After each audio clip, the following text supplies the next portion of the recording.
Hey guys, it is Carson. So here's the tea. I like boys, and I'm pretty sure you've all figured that out by now because I have a coming out video. My style is very modern. So this is going to be a video on the juicy details about me realizing that I was gay, boys that I've liked, boys who've broke my heart, if I have a boyfriend now, what my perfect boyfriend looks like, and pretty much probably some more things, but you know. So growing up, I grew up in a very conservative household, so being gay really wasn't an option. So I spiritually was battling back and forth because I had such a close relationship with God that I prayed about it all the time. I talked to the pastor. I did all kinds of stuff thinking that being gay was wrong. And so it was a very, very hard thing to like grow up and, you know, battle with, because not only do you have that feeling that you're gonna disappoint your family, but you're gonna disappoint God. And so it's very hard to be someone who's gay and come to the fact that it's okay and that you're loved no matter what.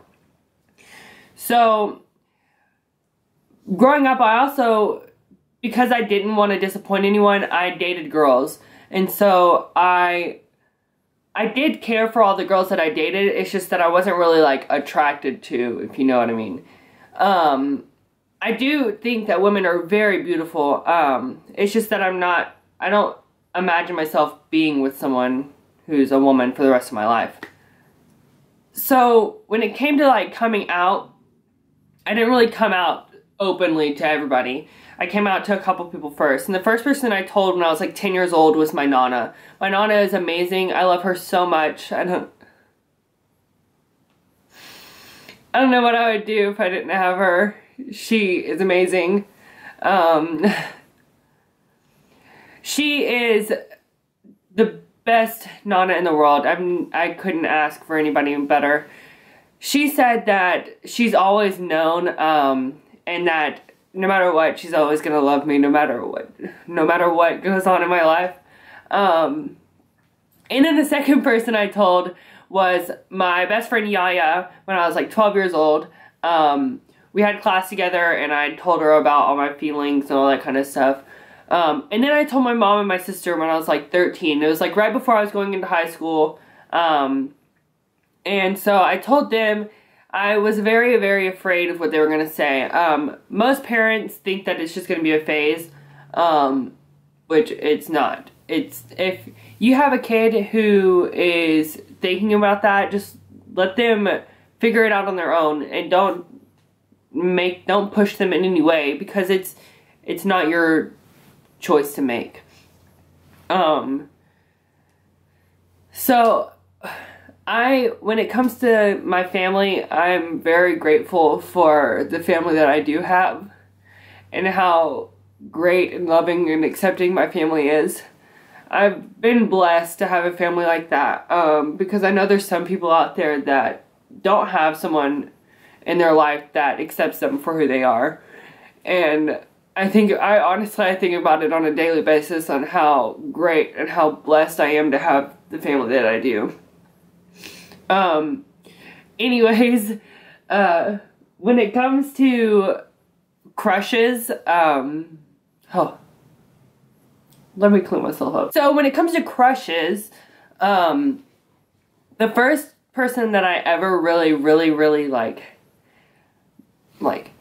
kind of broke my heart is this guy that I met when I moved to Houston. Long story short, we'd been talking for a couple of months. We gotten really close. And then one day we went out to eat. I picked him up and I drove him back to his house. And we were sitting there, we were just talking. And I remember I was sitting there and I was in my Mustang. He was sitting over there and I could tell that something was like bothering him. And so I was like, what is wrong? And he told me that he had feelings for me, and I was like, oh, well, I have feelings for you too. And so like we had mutual feelings, And so, like, I was, like, really excited, right? Because I was young, and it was, like, the first person that, like, I actually, like, potentially had. And then, like, I told him, I was like, I want to make sure that I take things slow because I don't want to mess this up. And he was like, okay, I understand. Well, then, like, 30 minutes later, after I dropped him off and I went back to my house, he texted me and he's like, me and so are getting back together. And so it was like, he gave me all this hope and then, like, ripped it out from underneath me. And so it was very devastating. Because it was, like, my first real crush. So then, since it was my first real crush and I'd never really been, like, that's never really happened to me before, I got really, really depressed. I stopped eating for, like, 3 or 4 days. I lost 15 pounds, like, in those 3 or 4 days. It was insane. My back, like, did all kinds of crazy stuff. It was jacked up. I was so skinny that I looked sick. I mean, but once I got to that level of, like, skinniness, like, I actually kind of felt good about my body. And so, like, I didn't really feel, I felt more confident. And then I'd gotten my confidence back, and then I got my confidence back up. I, started, you know, being, like, self-positivity and all that kind of stuff. And it was great. I honestly, I am very grateful for the strength that I've been given by not only my family, but God. So then the next person that I actually, like, dated officially was this boy. It was a long distance relationship. He lived in Chicago. So, like, it wasn't really, like, it was a real relationship because, like, I really cared for him. Just, like, we never actually got to, like, spend time with each other in person. But I'd gotten so attached to him, and then I felt like it was hard for us both to handle that just because we wouldn't be able to get to, like, spend time with each other, and I need that connection to have, like, spending time with each other. I need that. And so I called it quits, and sometimes I wish that I wouldn't have because I really did care for him, and he really made me happy. And then we agreed to, like, stay friends and, like, keep talking, but for some reason, like, he just, like, disappeared. Which I guess I understand because it's, like, his way of, like, coping, but I wish he wouldn't have disappeared because I really liked talking to him. He was, like, one of my closest friends, and I miss that. So then, recently, I was talking to this guy. I'm only going to tell you where he was from. I'm not going to tell you names. But I was talking to this guy from New Caney. Yeah, if you're watching my video, this is about you. So I had fallen for this guy so fast because he was cute. He had the same music taste as me. He had great style. He was funny. He had beautiful, beautiful teeth. It was like the perfect guy. But there was, like, the perfect guy and then, like, a stone cold heart. I spent $800 on this guy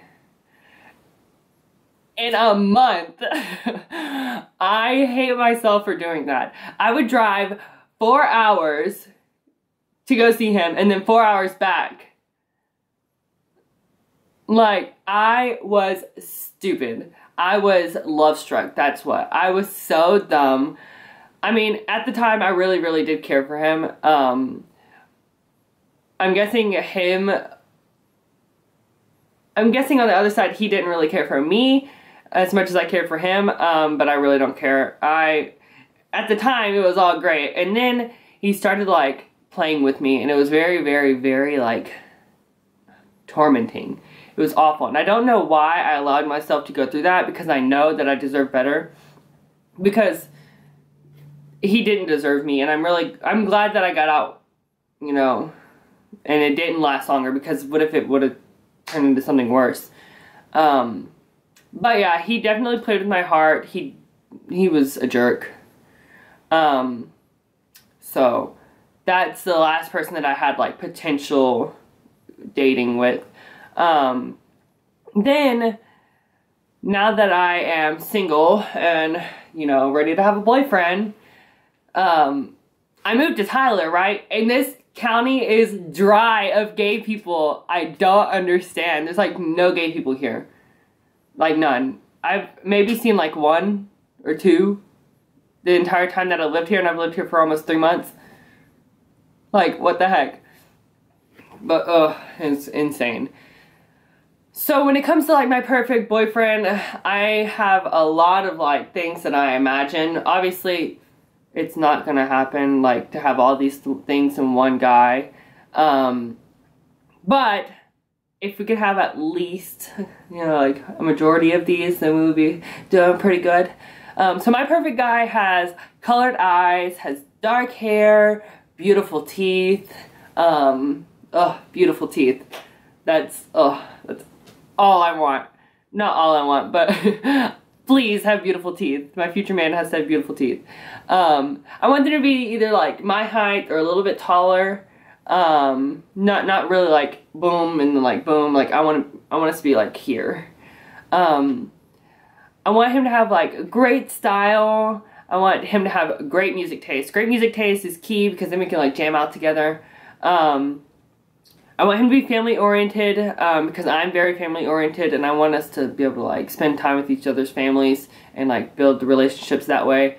I want him to be very fun and outgoing, you know, like going on like hiking trips. I don't like to hike, but I mean I might if I'm with my boyfriend. Doing stuff like fun, adventurous things. That's what I want, somebody like that. And all in all, I just want someone who genuinely cares for me, because I genuinely care for anyone and everyone that I ever talk to, and I just want that feeling back, because it gets tiring having to genuinely care for everyone around you and you never really get that in return.